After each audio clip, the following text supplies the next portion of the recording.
Thank you, Natalie, for your tireless efforts to protect public health care in our province. This is incredible. This was done entirely by volunteers.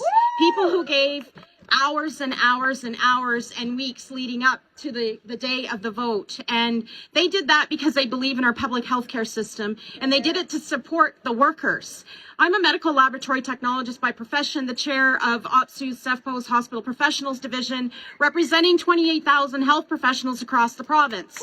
They are anesthesia assistants, respiratory therapists, medical radiation technologists, social workers, dietitians, pharmacists, and so many that it's impossible to name them all. But they were the ones that were on the front lines, that delivered the care, that intubated every single patient that required ventilation during COVID.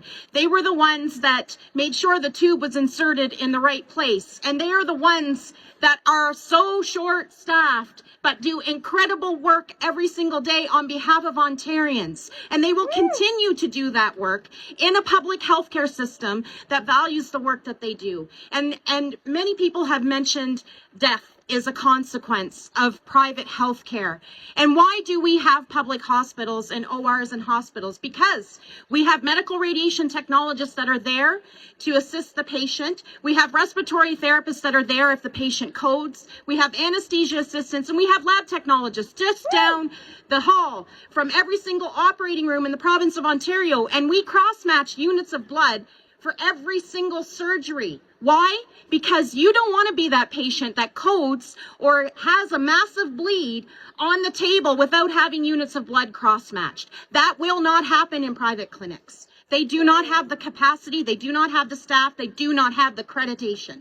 And that is a key piece of what we need to defend, is quality public health care. And my own personal experience in, my partner who got a letter from our physician to say that, you have a year wait in the public hospital, which is complete nonsense. It's not a year for a colonoscopy. Or you can pay $75 and go up to the Taunton Health Clinic and get it next week.